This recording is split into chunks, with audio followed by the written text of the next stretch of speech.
Hey, welcome to the Board Game Chair. I'm Trev. This is Monique. This is a PAX Games podcast. And today we're doing our first impressions of Magic the Gathering, the card game. We have been playing board games for quite some time now, and we've kind of steered away from this game, knowing full knowledge that everyone loves it for whatever reason. I would say out of fear. Out of fear? Why out of fear? Elaborate. Fear that I was going to reject this game because I know a lot of people like it, and I didn't want to be like, this game is stupid. I think I was also just scared of like the vastness of the game. True. Because it makes it seem like it's so big. Exactly. There's so many cards. And they release a new one like every other month, it feels like. Mm-hmm. It's so true. Oh, one thing before we start. If you're new here, we do podcast episodes like this every once in a while, and we usually talk about a game we've recently played. Mm-hmm. Not always, but not just recently played. Usually it's our first time playing it. Oh, and then we talk about it. So that's what I meant. It's our raw impressions. We usually get rules wrong, and that's okay. We're here to learn. And B, usually we're dumb and just had a bad turn. But for those that are new with us, hello, hi, and this is our first impressions on Magic. Yeah. So we'll go right into it, and I'll start off, I think, unless you want to. Are you dying? No, go for it. Okay. So, spoiler, this is actually our second time playing. Kind of. The first time we played it with my cousin's fiance, and he basically just had two very basic decks, and I think he's getting into it too. I don't think he's well versed, and it was really simple. The cards were just really simple, like you get attack for this much basically, and there's a small bonus, not too fancy. You know when you're playing a game and you're like, I feel like I'm missing some rules, or I'm playing this wrong because this is too easy. Mm-hmm. That was how it was. That was our experience. Exactly. 1 for 1. That was a great way of putting it. Thank you. But we played again with my best friend from high school and her husband, and it was way different. Tell us about it. I was shocked. Initially going into it, I was kind of like, okay, we're going to play Magic. I'm probably not going to know what's going on, or it's going to be... I had two ideas of what it was going to be. A, I'm not going to know what's going on. And B, it's going to be way simple like we played the first time. Yeah. Because that was my first impression of the game, and I never really came back to it because I just thought all the decks were like that, which was a silly thing to think. Yeah, and but all I thought was it was just different artwork, to be honest. Yeah. So we sit down or whatever, and they're so excited. They're like, we're going to play Magic, because they're just getting into it too. And they pull out a couple of boxes. I'm looking at the cards. They're just really ominous looking to me. I'm like, okay, I have no idea which one of these decks is good or which ones they want to play with, if they have a preferred deck or whatever. And so I'm just thinking to myself, I don't even know. I'm just completely blank. I don't know about you. No, it was. And they were kind of like, well, have you played before? And I was like, well, yeah, kind of, but not really. And then boom, we just jump into the game. Yeah, legit. Nothing. There was no rules. It was just, okay, shuffle, draw 7 cards, discard a couple, pick up some more. Like, I don't even remember the setup. Which I don't blame them for doing, because I think if I were teaching the game, I'd probably do the same thing. There's just so many mini rules for each different card that it was like, you can't do it until you just jump in head first. Yeah. Baptism by fire. So we start playing, and it was good. Basically, our first 6 rounds, he's like, if you have a land, play land. So that's all I was doing. I was like, I had 10 land the first 10 turns. And then I got my master card out, whatever they're called, my commander guy. Commander. Good job. See, I'm learning. We're learning terms. We don't know. We could be completely wrong. The card. Your creature. Your thing that you want to get out that's the powerfulest. That's what I got out.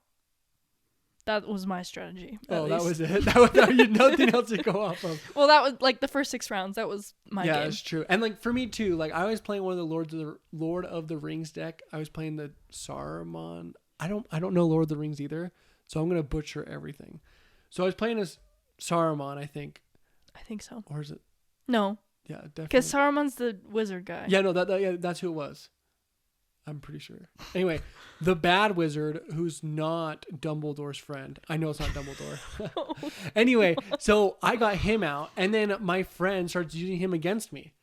And I was like, what's happening? And I think that's the moment that this game started to click for me.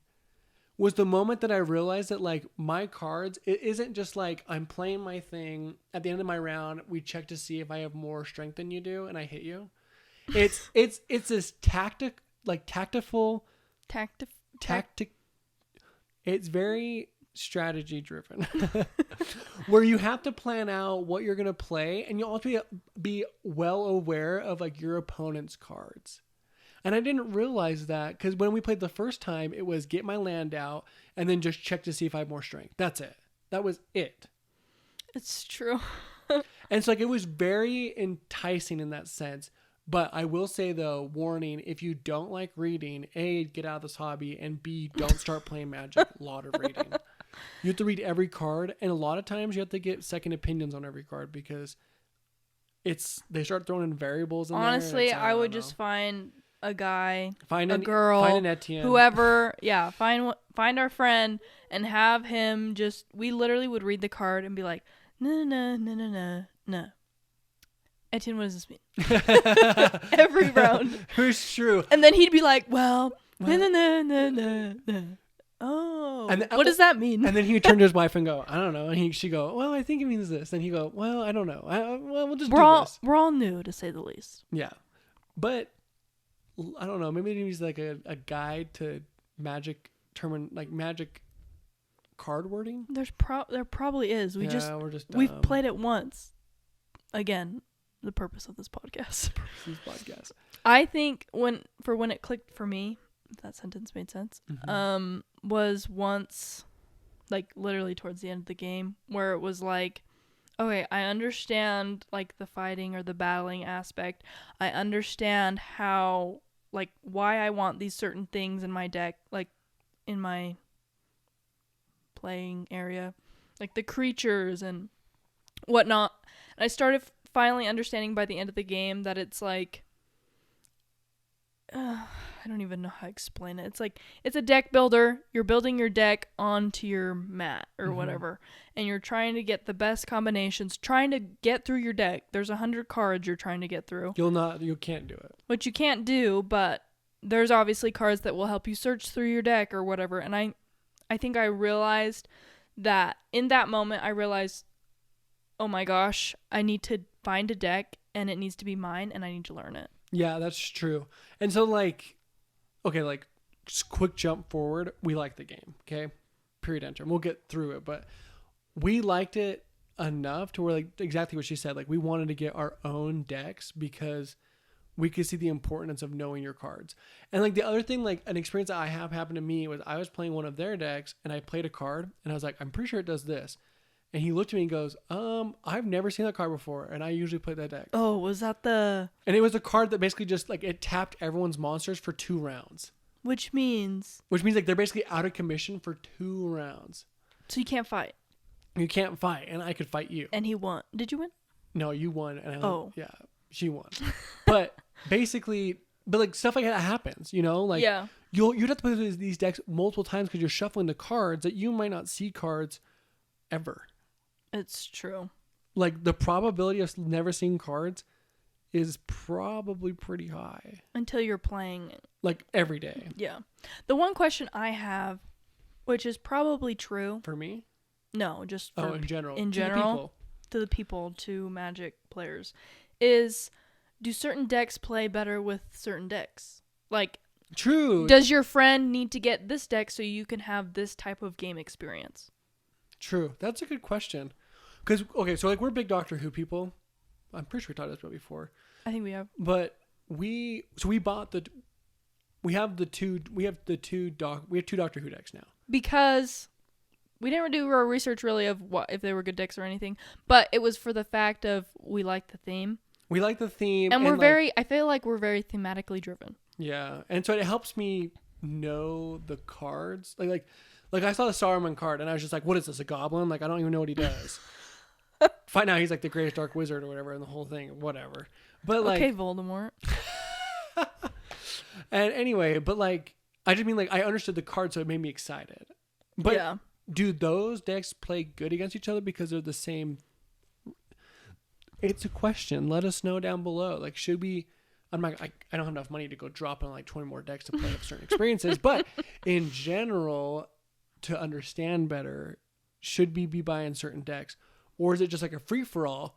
Because I saw that in our gameplay, I felt like there was 2 decks that kind of stood out, but maybe just because we were bad players. I feel like Kenzie's deck, it was the Lord of the Rings, and it was the one with Merry and Pippin, but it also had Sam and Frodo. I think Frodo, she called it the Merry and Pippin deck. Yeah. So, I don't know. But I feel like that deck had some really good cards, but maybe it was just her hand.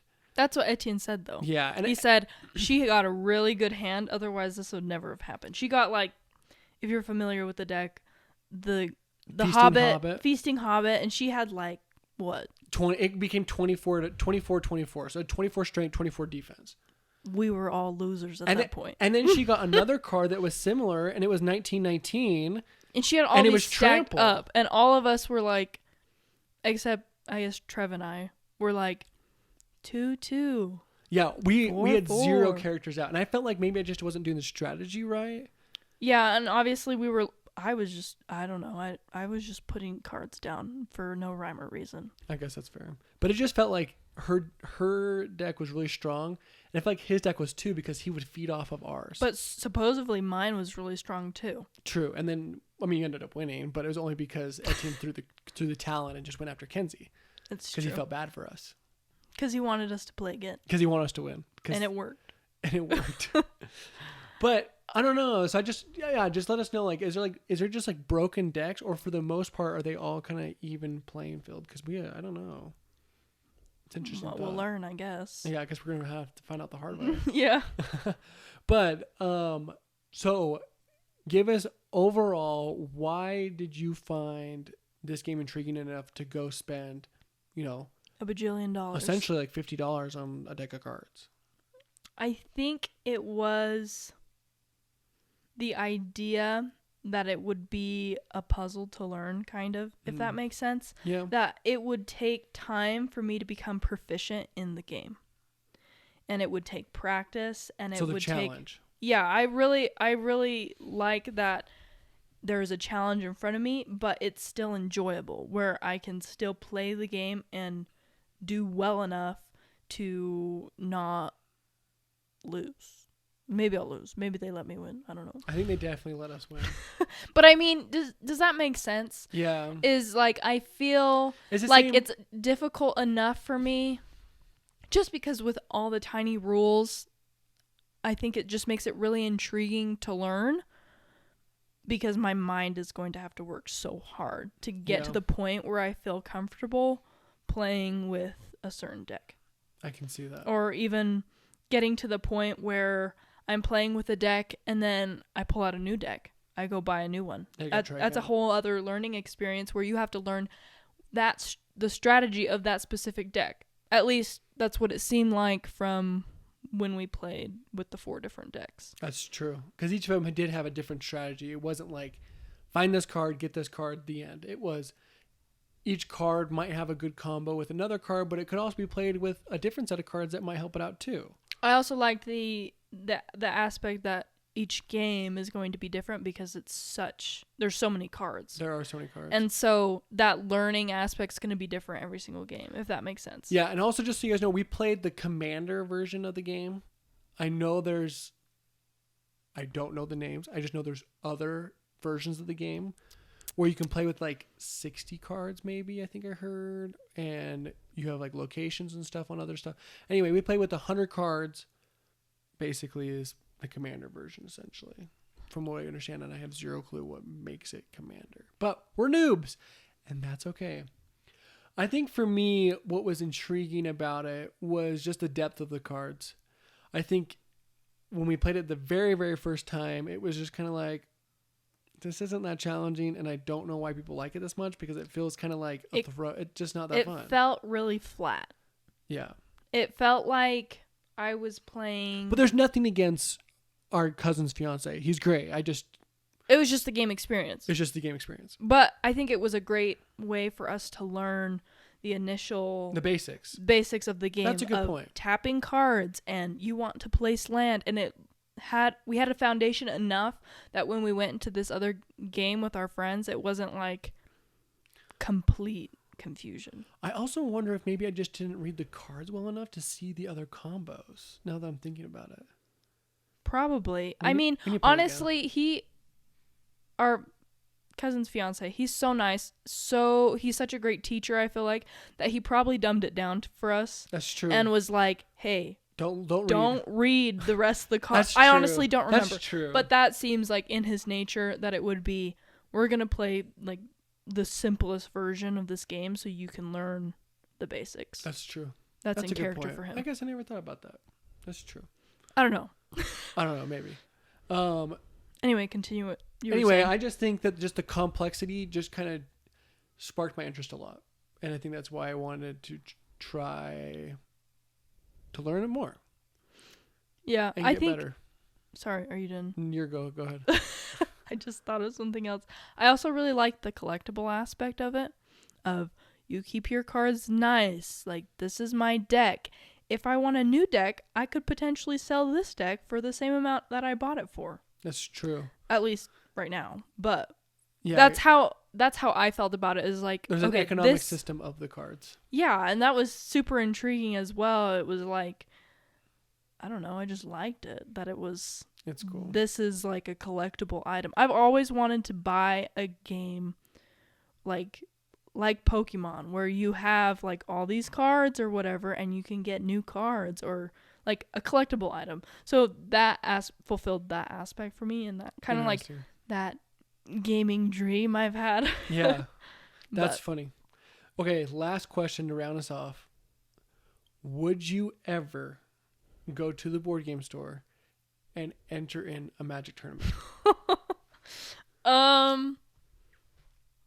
Do you want a long answer or a short answer? We've got time. Okay. Short answer, yes.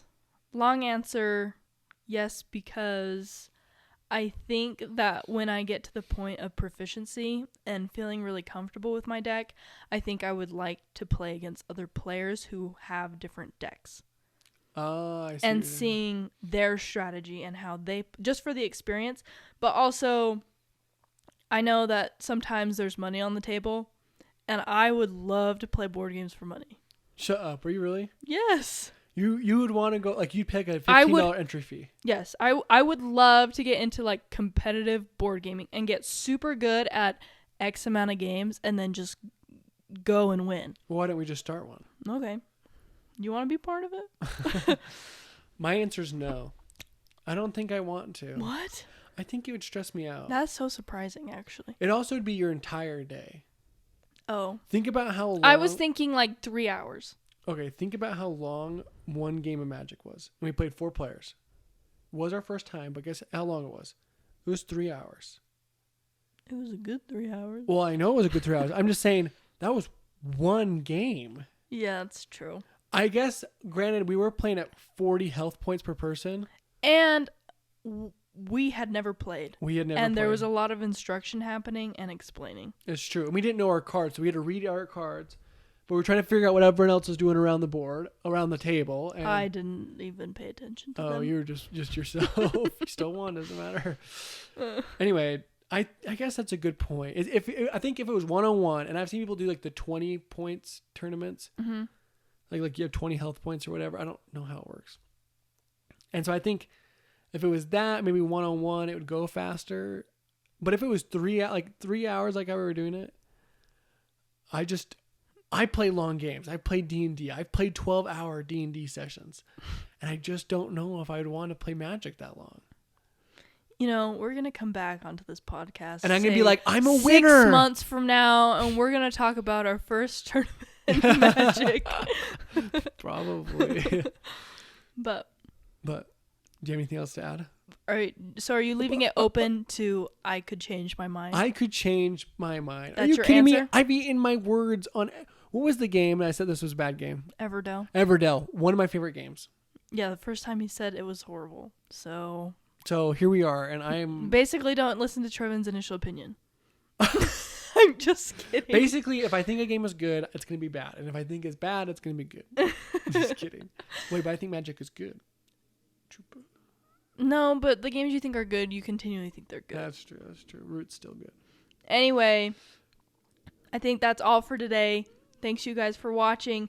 Let us know down in the comments the question that we had about if Magic decks, what was it? If they play different against each other. Yeah. And if you certain should buy decks certain ones, yeah. play good against each other, if that makes any sense. If you know, please let us know. If you're going to get into Magic, let us know. We're excited about it. You should be excited about it too. And if you're in the northern Utah region and you want to do a competitive board game club, This sounds cultish binding. No. Because we're Anyway, but if you want to, I don't know, play for money, let us know. could be fun. Could be fun. Poker. Just kidding. Anyway, see you next time. Bye. Bye.